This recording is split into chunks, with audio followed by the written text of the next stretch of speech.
누가복음 8장 26절에서 39절 귀신 들린 자 정상인 이란 제목으로 말씀을 공부하겠습니다. 지난주에 그 풍랑의 이유라는 제목으로 그 바로 전 본문을 좀 살펴봤죠. 풍랑을 주시는 이유는 우리를 겸손하게 하기 위해서다라는 말씀을 좀 나눠봤습니다. 우리는 믿음이 없는 자예요. 믿음이 있다라고 생각하지만 우리에게서는 믿음이 나올 수가 없다는 거죠. 다시 말해서 하나님이 그 정의하시는 믿음과 우리가 생각하는 믿음은 전혀 다른 겁니다. 근데 우리의 믿음이라는 거는 거의 확신, 자기의 결단, 각오 이런 육에서 나오는 것일 수밖에 없기 때문에 하나님이 우리의 믿음은 전혀 인정하지 않으세요. 근데 우리는 믿음이 있다고 생각을 하거든요. 왜냐하면 어떤 행위가 있기 때문에 그래요. 그것을 이제 알게 하기 위해서 풍랑으로 우리가 믿음이 없는 자라는 것을 확실하게 인지를 시키십니다. 자, 이제 풍랑을 이제 헤쳐 나갔죠. 그리고 갈릴리 맞은편 이제 거라사인의 땅에 도착을 하십니다.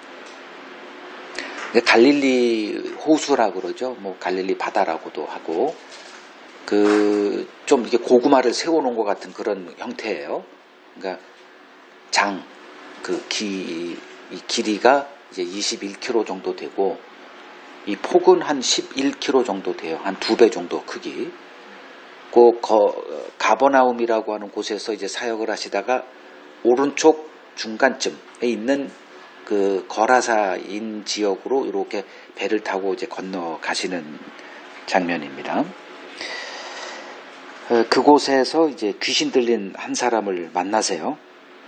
이제 누가복음에서는 거라사인으로 되어 있는데 마태복음에서는 가다라라고 하는 지명 이름, 그리고 이제 2명의 귀신 들린 자로 이렇게 나와서 좀 다른 것 아니겠는가라는 이제 그런 차이점이 있죠. 같은 것을 했다고 하더라도 관점이 틀리기 때문에 그 동일한 것으로 이렇게 해석해 버리면 나중에 좀 곤란한 일이 벌어집니다. 그래서 지금 누가복음 버전에서 요거만 이제 집중해서 보면 돼요. 어제까지 우리가 디도서를 새벽에 봤죠. 그 디도서를 보게 되면 내용이 디모데 전서 후서와 거의 유사하죠. 감독의 직분 그런 거 나오고, 그러나 디모데 전서 후서는 어느 교회를 향해서 쓰여졌냐 하면은 에베소라고 하는 지역이죠. 그 에베소 교회의 상황이 있어요. 그리고 이 디도서라는 거는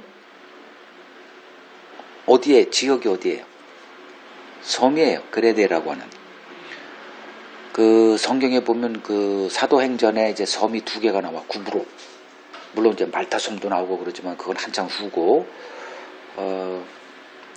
이 그 디도서는 디도라고 하는 이방인 제자를 그 그레데라고 하는 그 섬, 아주 외딴 섬이에요. 그 섬으로 이제 파송을 해서 거기서 목회를 하라고 한 거고, 디모데 전서 후서, 여기서는 이제 디모데라는 자기 제자를 에베소 지역, 에베소는 자기가 목회했던 곳이죠. 거의 3년 동안 아주 집중적으로 목회를 했던 곳이고, 상황이 달라요. 그래서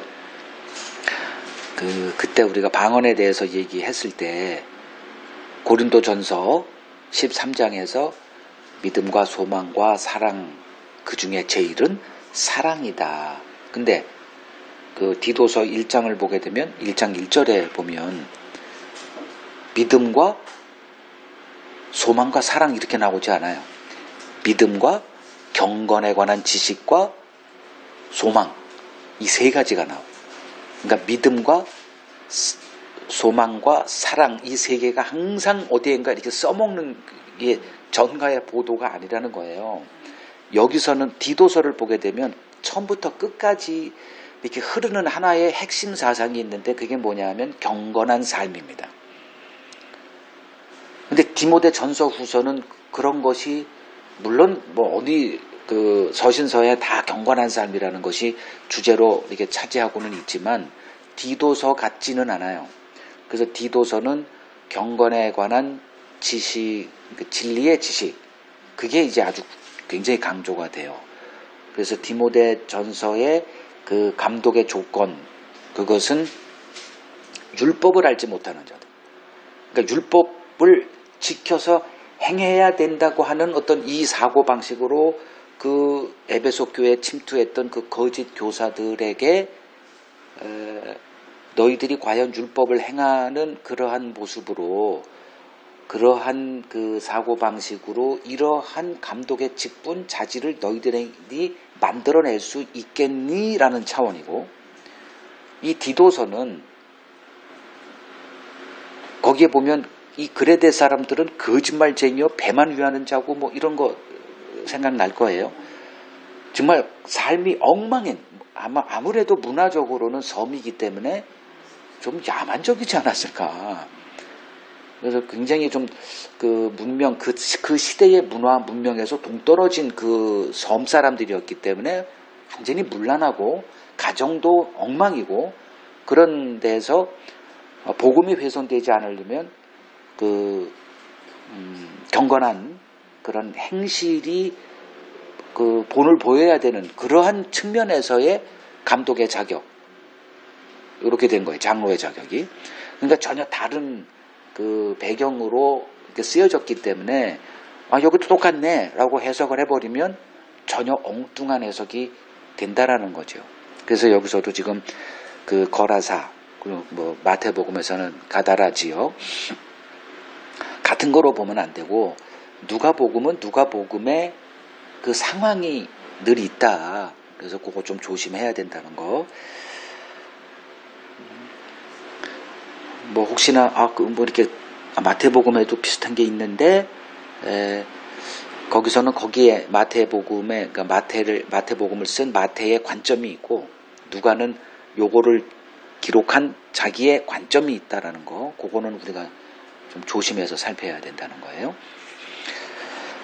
자, 주제는 이제 귀신 들린 자라는 게 누구냐라는 거예요. 그리고 성경에 말하는 정상인이다라는 건 누구더냐. 이걸 오늘 본문에서 이제 찾아낼 겁니다. 이제 풍랑을 헤치고 이제 갈릴리 맞은편 거라사인의 땅에 도착을 했는데, 예수님이 육지에서 내리시자 어떤 한 사람을 만나요. 근데 그 사람을 27절에 보면 도시 사람이래요. 그러니까 문명적인 그 생활을 했던 사람인데 귀신 들렸어요. 그래서 귀신 들린 어떤 사람을 만났는데 그 사람이 어떤 상황이었는가가 이제 뒤에 기록되어 있죠. 오랫동안 옷을 안 입어요. 옷을 벗고 있어요. 그리고 집에 거하지 않고 어디에 거하냐면 무덤 사이에서 오랫동안 생활을 해요. 빨가벗고. 이런 사람을 이제 예수님을 이제 만난 거예요. 그럼 왜 갈릴리 맞은편 거라사인의 땅에 가셨을까? 이 사람 만나려고 했다라는 것 외에는 알 수가 없어요. 그 뭔가를 이제 예수님이 하시려고, 그게 뭐더냐? 이 사람 만나려고. 이거 외에는 우리가 뭐 추론할 수 있는 방법이 없죠. 그리고 이제 그 사람이 28절을 보면 예수님을 보고 큰 소리로 이제 일단은 예수님 앞에 엎드려요.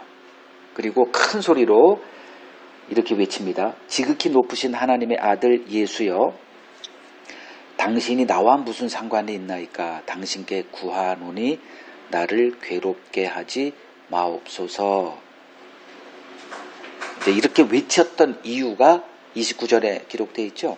이미 예수님이 그에게 그 더러운 귀신을 명하사 그 사람에게서 나오라 하셨기 때문에 그 반응을 이렇게 보인 거예요. 귀신들이.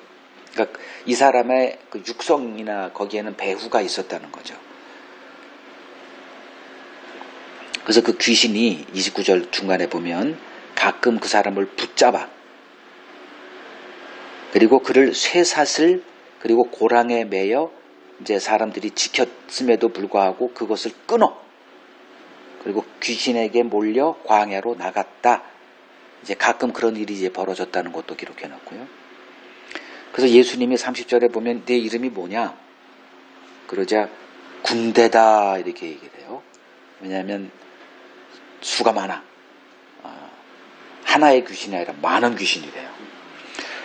그래 놓고 31절에 보면 무적행으로 들어가라 하지 마시기를 애원했다 이렇게 나와 있습니다. 그러자 주님이 마침 그곳에 많은 돼지떼가 이제 들에서 음식을 찾고 있어요. 그 귀신들이 그 돼지에게로 들어가게 허락하심을 간구해요. 예수님이 허락하시자 귀신들이 그 사람에게서 나와서 돼지떼에게로 들어가. 그래서 그 떼가 비탈로 내리다가 호수에 들어가서 다 몰사해 죽습니다. 그 돼지를 치던 사람들이 이걸 보고 이제 도망가서 성내와 마을 사람들에게 이제 알려요.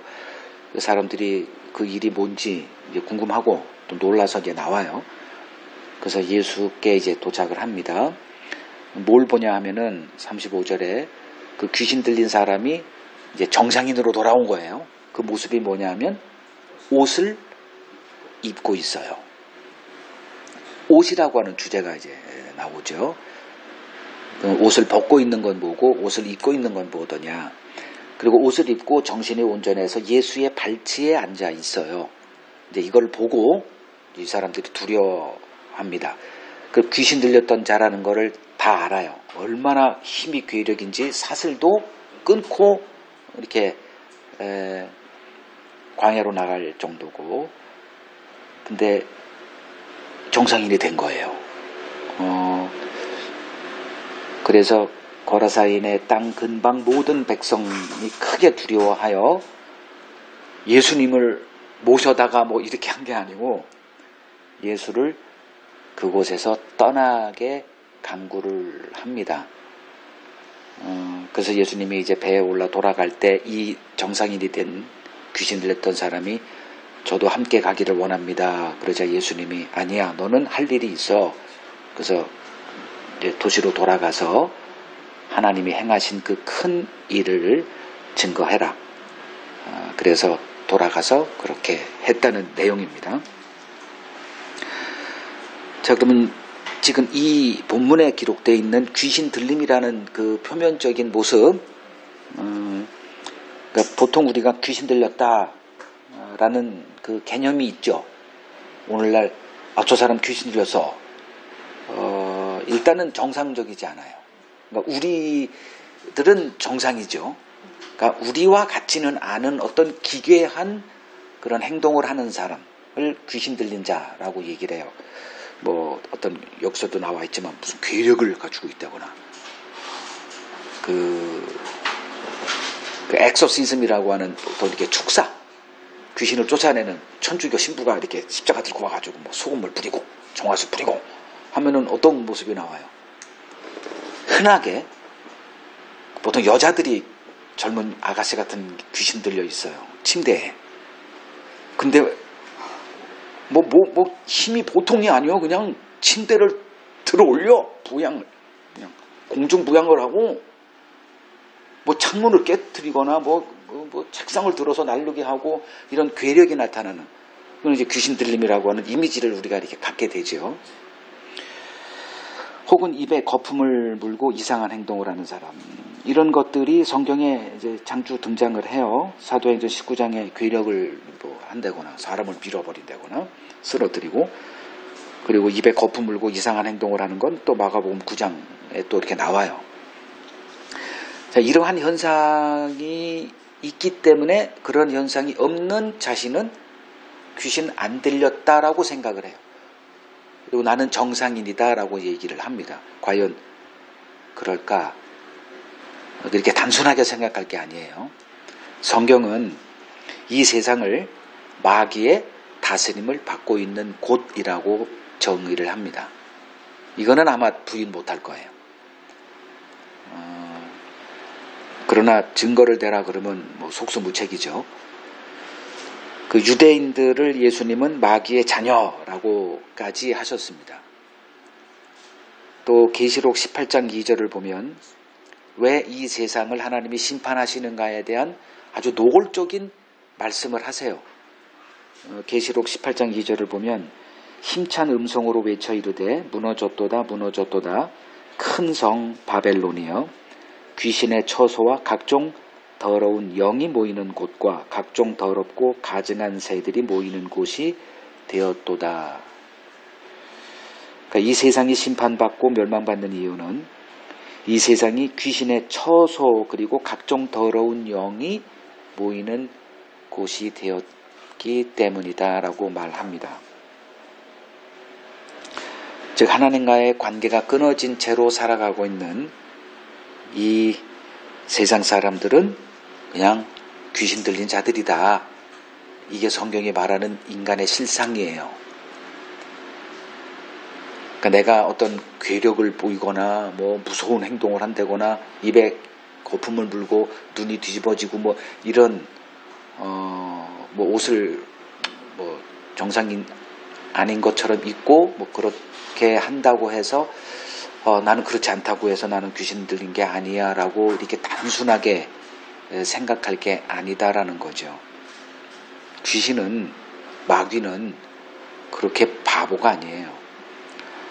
우리의 지성을 초월해 있어요. 영적인 존재이기 때문에 우리가 상대할 만한 존재가 아닙니다.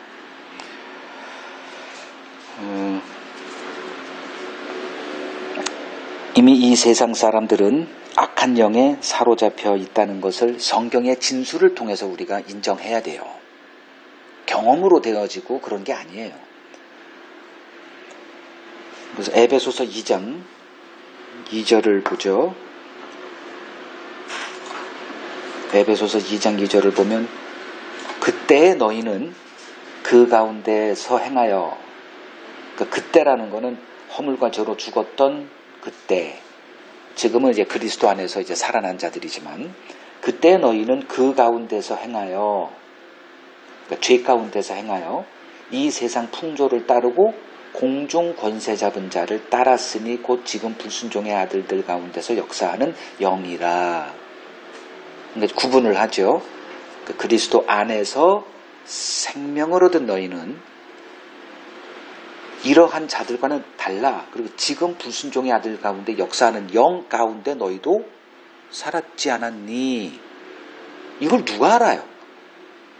영을 느끼질 못해요. 우리는. 우리가 기껏 느끼는 건 혼적인 것밖에는 못하죠. 그 결과가 이제 우리가 느끼는 거는 3절에 마음의 육체의 욕심을 따라 육체와 마음에 원하는 것을 하여 다른 이들과 같이 본질상 진노의 자녀였다. 요거는 좀 느낄 수 있죠. 하나하나 따져 들어가면. 근데 2절은 전혀 그냥 성경의 진술을 인정하고 수용하고 그걸 믿음으로 받아들이는 것밖에는 안 돼요. 그거는. 그래서 성경 공부가 중요하다는 겁니다. 자, 육체와 마음에 원하는 것을 했다. 에베소서 2장 3절에 여기서 이제 육체라는 거는 고깃덩어리 이걸 말하는 게 아니고 육신 그런 것들을 말해요. 그러니까 타락한 본성. 우리는 그걸 갖고 살죠.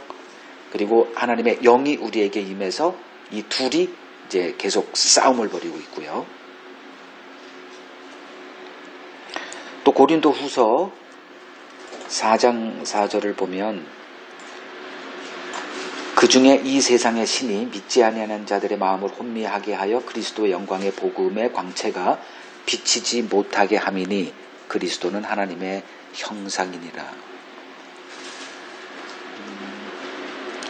그러니까 이 세상은 마귀의 미혹 아래 놓여 있어요. 전혀 이걸 모릅니다. 우리는. 이런 얘기를 하면 우리와 대화에 소통을 단절을 이제 해버리죠. 그래서 이렇게 무대뽀로 얘기하면 안 되고 다른 때 이런 얘기를 뭐 이렇게 해도 하여간에 성경의 진술이 그러죠. 그러면 이 세상 사람들은 악한 영에 사로잡혀 있다라는 것을 우리가 인정을 하고 이제 접근을 해야 돼요. 자, 27절을 보면 지금 본문. 자, 이 사람이 이제 옷을 입지 않고 집에 거하지 않고 무덤 사이에서 이렇게 거하면서 이 사람은 어떤 걸 느꼈을까요? 자기가 비정상이다라고 생각하면서 이렇게 했을까요? 전혀 아니에요. 이 사람은 자기가 그렇게 하는 게 정상이에요.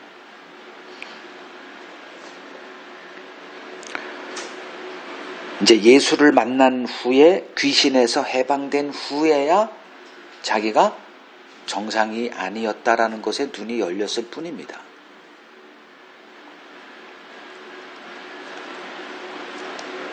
어차피 우리가 귀신 들린 자에 대한 성경의 진술을 봐야 되니까 에베소서 4장 17절에서 19절 보죠.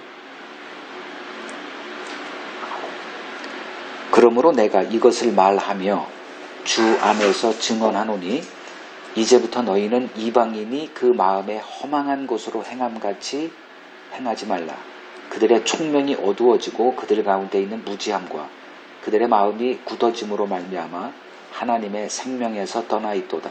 그들이 감각 없는 자가 되어 자신을 방탕에 방임하여 모든 더러운 것을 욕심으로 행하고 있다. 이렇게 얘기를 합니다. 그러나 너희는 그리스도를 그렇게 배우지 않았다. 이제 이렇게 얘기를 하는데 지금 17, 18, 19절의 이 진술만 보더라도 이게 인간을 향한 성경의 진술이에요. 인간은 이런 상태에 지금 살아가고 있는데 이렇게 얘기를 해봐요. 이걸 인정할 사람 한 명도 없죠.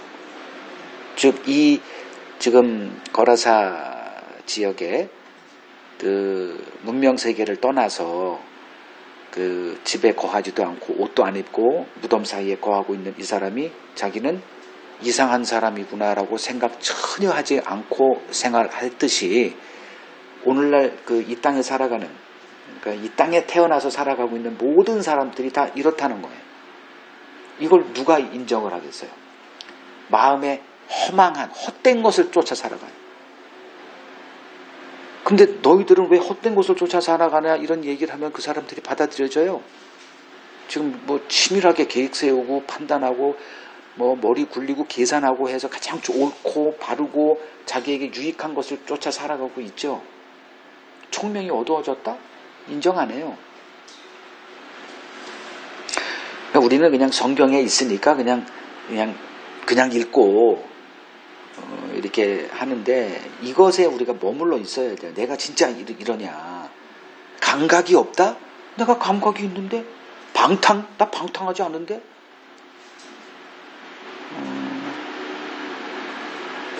모든 더러운 것을 욕심으로 행하다?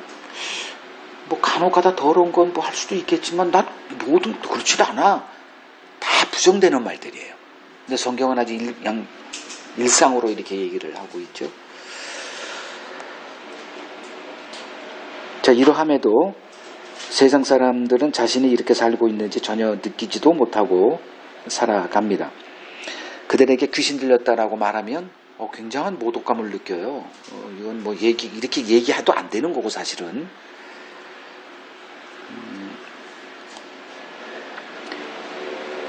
이것이 귀신 들려 있지만 이를 전혀 느끼지 못하고 자신을 정상인으로 생각하며 살아가고 있는 이 세상의 모습이다 볼 수 있습니다.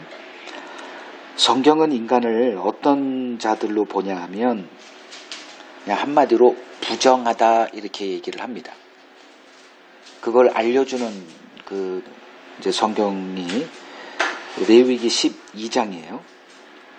레위기 12장을 보면 이제 산모의 정결 규례가 기록되어 있어요. 남자아이를 낳은 산모에게는 40일을 부정하다. 그리고 여자아이를 낳은 산모는 그 2배인 80일을 부정하다. 이렇게 얘기를 해요. 그 기간 동안에 이 여인은 그 성전에 뭐 성물을 만지거나 성소에 들어가는 것이 엄히 금지되어 있죠. 왜냐하면 더러운 자로 간주되었기 때문이에요. 아니 아기를 낳는데 왜 더럽다고 할까? 우리는 축하잔치를 벌이고 거꾸로죠. 근데 뭐 가장 순결한 아이. 근데 하나님은 그냥 인간, 그걸 뭐라고 하냐, 죄덩이를 난. 네 안에 죄, 이런 거예요, 그냥. 우리는 여자를 낳거나 남자를 낳거나 이제 축하 파티하고 이렇게 하는데 성경은 죄가 죄를 낳다, 이런 개념이에요. 그래서 이런 규례를 통해서 이스라엘로 하여금 인간은 출생할 때부터 더러운 죄인으로 태어난다는 것을 아주 분명하게 인식하고 살도록 하셨습니다. 근데 그렇게 인식하고 사는 사람은 한 명도 없죠. 그러면 이제 정리를 하죠. 귀신 들린 자란 누구일까? 28절을 보면 이게 귀신 들린 자라는 거예요. 예수를 보고 엎드리긴 하지만 뭐라고 얘기를 하냐? 그 내용에 이제 그 외친 그 내용을 보면 이제 알 수가 있어요. 지극히 높으신 하나님의 아들 예수여. 이건 인간이 볼 수 있는 그 인식 체제, 느낄 수 있는 인식 체제를 초월한 겁니다. 그래서 우리가 귀신하고 상대가 안 된다는 거예요. 우리는 예수를 아무리 봐도 지극히 높으신 하나님의 아들 없어요. 그럼 누구지? 이렇게 눈만 껌뻑껌뻑거릴 뿐이에요. 근데 귀신은 즉각 알아봅니다. 왜? 영이기 때문에 그래요. 육신으로 오고 나사렛 출신이고 어떻고 해도 그냥 영이기 때문에 즉각 아는 거예요. 마치 세례 요한이 그 엄마 엘리사벳 태 속에서 태 안에 있는 그 예수의 씨를 보고 흥분해서 막 뛰어 날뛰고 이런 개념이죠. 즉각 알아요. 근데 지극히 높으신 하나님의 아들 예수라고 인정을 하고 그걸 인식을 했더라면 뭔가 긍정적인 반응이 나와야 되는데 너무나 부정적이에요. 나와 무슨 상관이 있습니까? 당신께 구하오니 나를 괴롭게 하지 마세요. 이렇게 돼 있죠. 그리고 31절에는 무저갱으로 들어가라 하지 마시기를. 그러니까 자기 실체를 정확하게 알고 있어요. 예수와 관계가 회복 불가능하다는 거.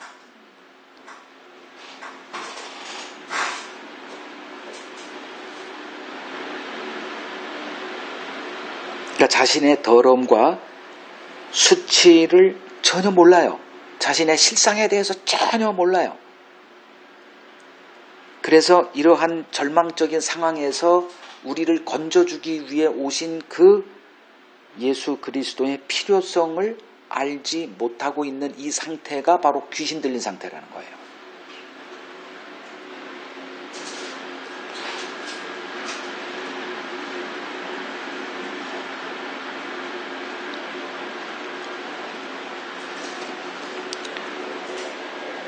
그런데 예수에게로 나아오는 자들이 있죠. 그러니까 예수에게 나와오는 사람들 두 종류가 있어요. 그러니까 예수에게서 뭔가 이 땅의 육신의 어떤 것들을 얻고자 나아오는 자들, 동일하게 귀신 들린 자입니다. 이 개념이 좀 이렇게 좀 몇 단계 거쳐서 했지만 지금까지 쭉 설명을 했고요. 예수와 상관이 없어요. 예수가 이 땅에 오신 그 목적과 부합된 예수가 나와 상관이 있구나라고 하는 이 사람들이 진짜 그리스도인들이에요. 근데 오늘날 교회 다니는 사람들이 과연 예수와 상관이 있다라고 다 믿고 예수 믿고 교회 생활하죠. 그리고 죽으면 천국 간다. 왜? 예수 믿었기 때문에. 이런 사람들이 귀신 들린 자라고 이제 이렇게 규정하면 되는 거예요.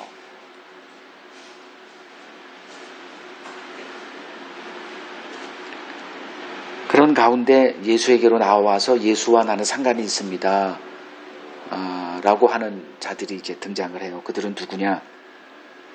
자기의 그 하나님과의 관계가 단절되어 있는 죄 아래 놓여 있다는 자기의 실상을 보는 자들.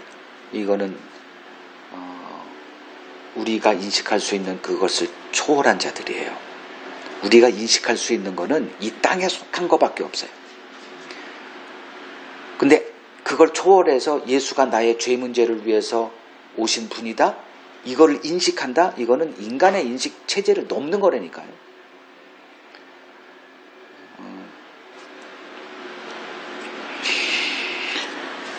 정상적인 사람이란 누구냐? 35절을 보면 정신이 온전하여졌다. 그 모습을 보면 돼요. 일단 옷을 입고 있어요.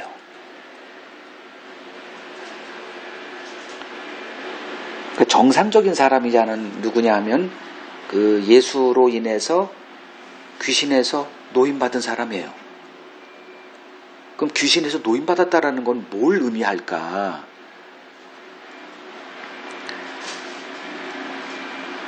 이렇게 보면 돼요. 예수의 발치에 앉아 있다. 그러니까 옷을 입고 예수의 발치에 앉아 있다. 그러니까 여기서 그냥 옷은 뭐 1차적으로는 그냥 뻘거벗고 있으니까 정상적인 그 사회생활이 할 수 있는 그런 옷을 입고 있는 것으로 봐도 아무 지장이 없는데, 여기서 말하는 옷을 입었다 이 얘기는 그리스도의 의의 옷을 입은 자만이 정상인이 됩니다.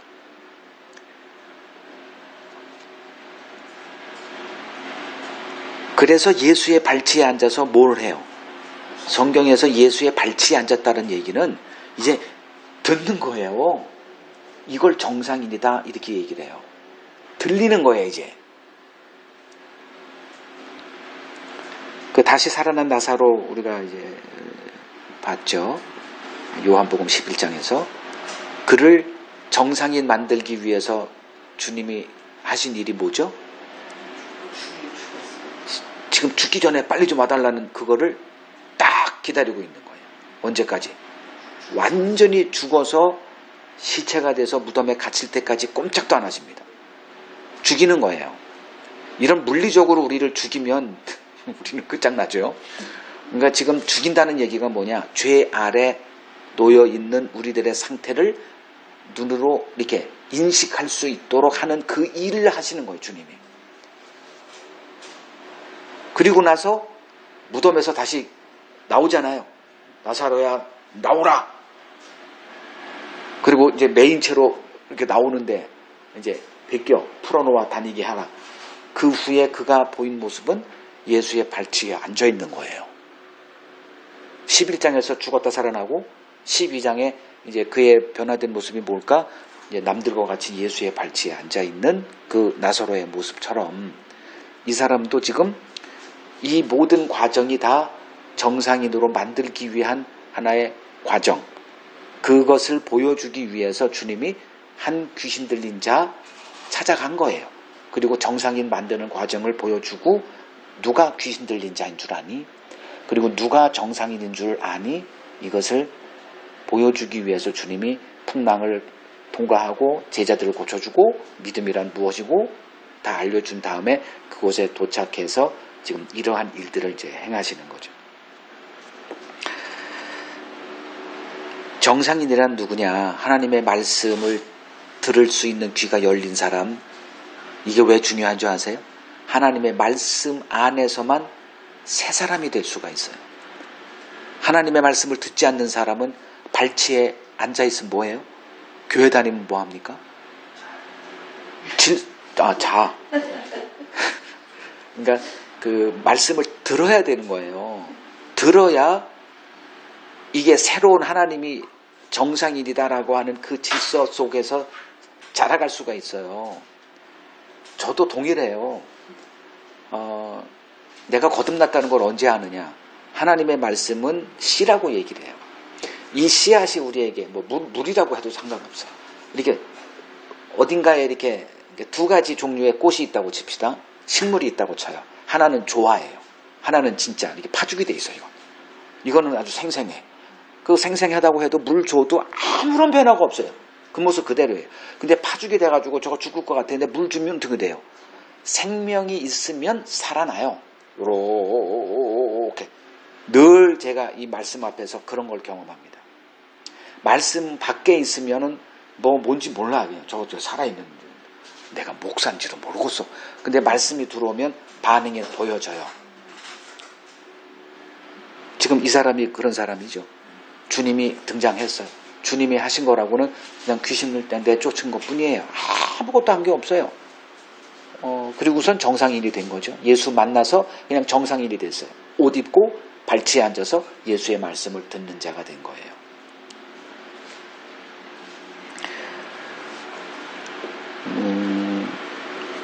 이러한 모습이 그리스도 안에서 새 피조물이 된 신자의 모습입니다. 그런즉 누구든지 그리스도 안에 있으면 새로운 피조물이라 이전 것은 지나갔으니 보라 새 것이 되었다. 그러니까 새 것을 늘 이렇게 확증하며 살아가는 게 그리스도인의 삶이에요. 그 도구가 하나님의 말씀이죠. 말씀이 내 안에 이렇게 떨어지면 반응이 나타나더냐. 당신은 지금 귀신 들린 자로 있습니까? 정상인으로 있습니까?